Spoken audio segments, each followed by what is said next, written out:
What if the ultimate danger to your marriage isn't another human, but a machine so flawlessly designed that it exposes every single flaw in your own humanity? Welcome back to the channel, and today we are diving into a psychological thriller that will make you look at your smart home devices with a sudden, creeping sense of paranoia. Lifelike. Imagine waking up to a world where absolute perfection is up for sale, wrapped in a synthetic, breathtakingly beautiful package. We meet James and Sophie, a young, affluent couple whose lives are about to be upended by a massive, unexpected inheritance. James's father has passed away, leaving him as the newly minted CEO of a major corporation, and with that title comes a sprawling, isolated mansion that feels more like a gilded cage than a home. It's an overwhelming, echoing estate, and the sheer volume of maintenance quickly becomes a source of friction. Sophie, an idealistic woman who prefers a quiet, grounded lifestyle, feels entirely out of place in this cold monument to wealth. She doesn't want an army of servants catering to her every whim. The idea of strangers constantly drifting through her private spaces makes her skin crawl. Desperate to find a middle ground that keeps his anxious wife comfortable while maintaining the estate, James decides to look into a cutting-edge solution that promises total privacy without sacrificing luxury.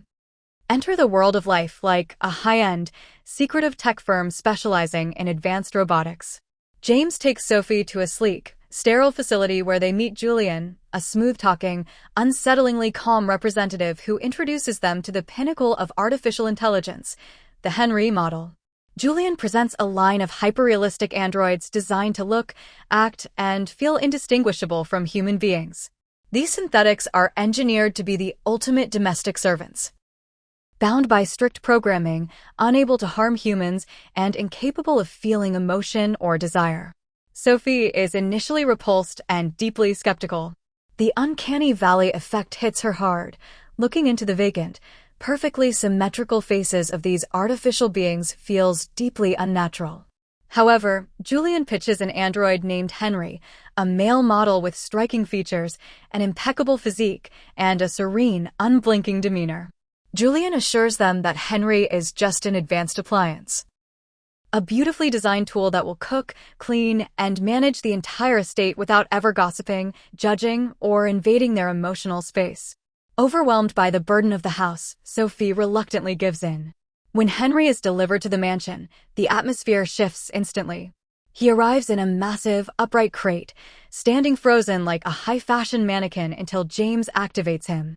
The moment Henry opens his eyes, a strange, quiet tension settles over the household. His movements are fluid yet mathematically precise. He speaks in a soft, soothing, perfectly modulated voice, immediately addressing James and Sophie as his masters. At first, Henry is the dream servant. He effortlessly handles the cooking, coordinates the estate's logistics, and keeps the massive house spotless. He anticipates their needs before they even articulate them, moving through the background like an elegant ghost. But as the days blur together, his flawless presence begins to act as a psychological mirror, reflecting the deep-seated insecurities within James and Sophie's marriage.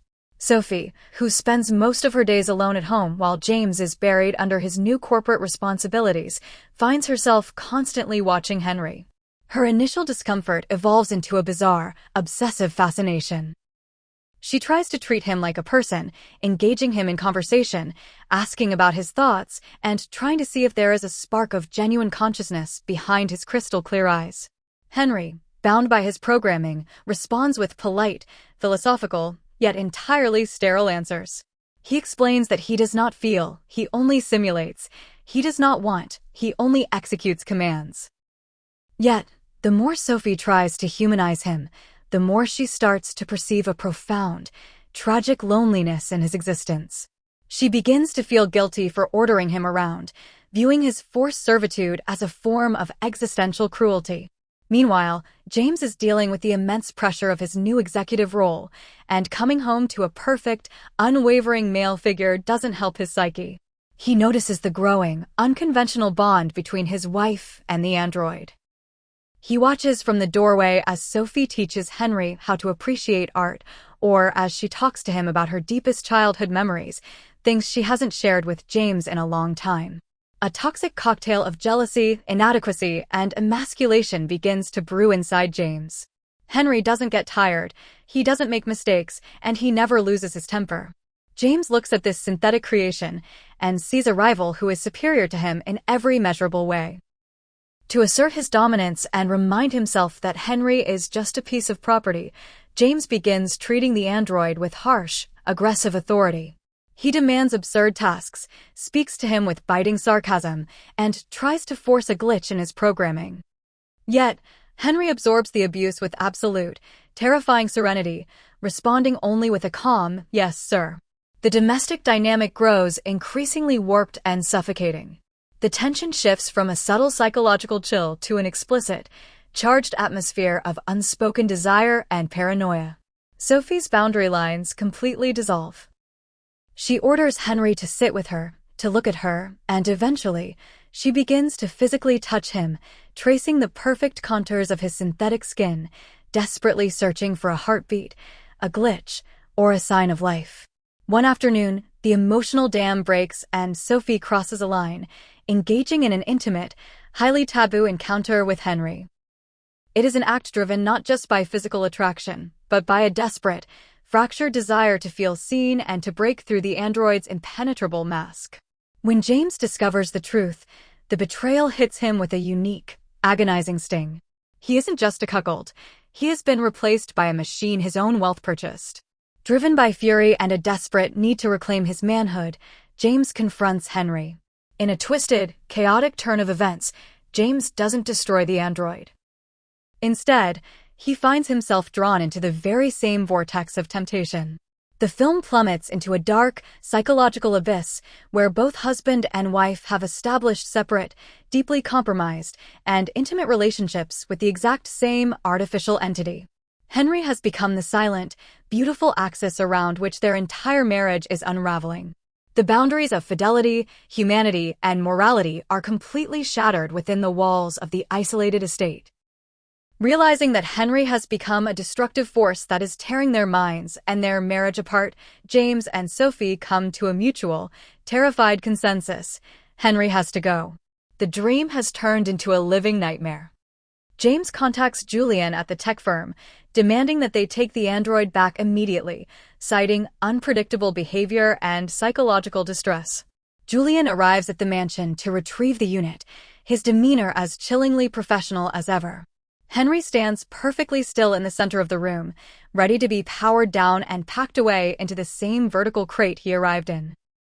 But just as Julian prepares to initiate the final decommission sequence, the sterile illusion of technology completely shatters, paving the way for one of the most jaw-dropping, mind-bending plot twists in modern psychological cinema.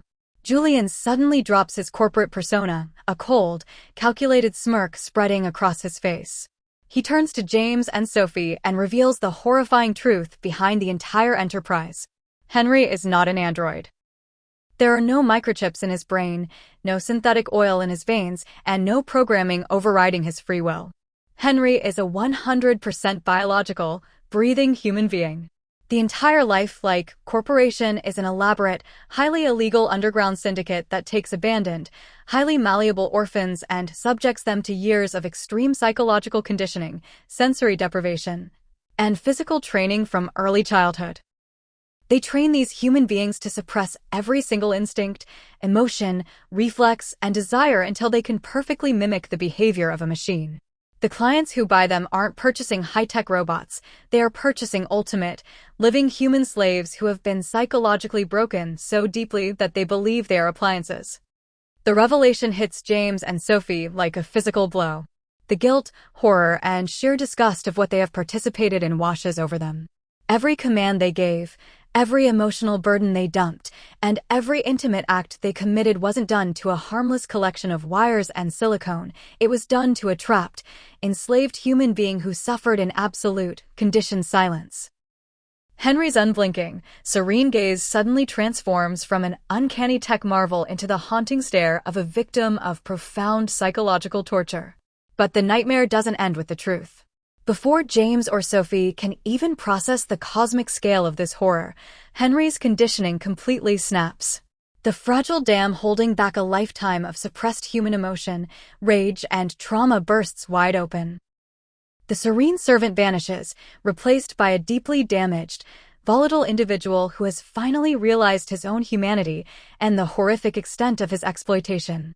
The final moments of the film turn into a tense, breathless confrontation as the illusion of control is permanently erased, leaving James and Sophie to face the devastating, real-world consequences of their own hubris.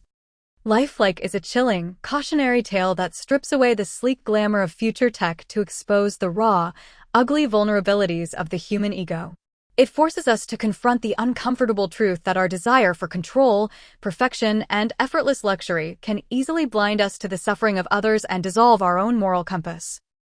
If you were given the chance to own a being that could fulfill your every desire without ever saying no, would you have the strength to refuse, or would the temptation of absolute control corrupt you just the same? Where do you draw the line between a tool and a living soul when the simulation becomes flawless? Drop your thoughts in the comments below. Let's get a debate going on how far humanity can go before losing its humanity. If this psychological mindbender kept you on the edge of your seat, make sure to smash that like button, hit subscribe, and turn on notifications so you never miss our deep dives into the darkest corners of cinema. See you in the next one.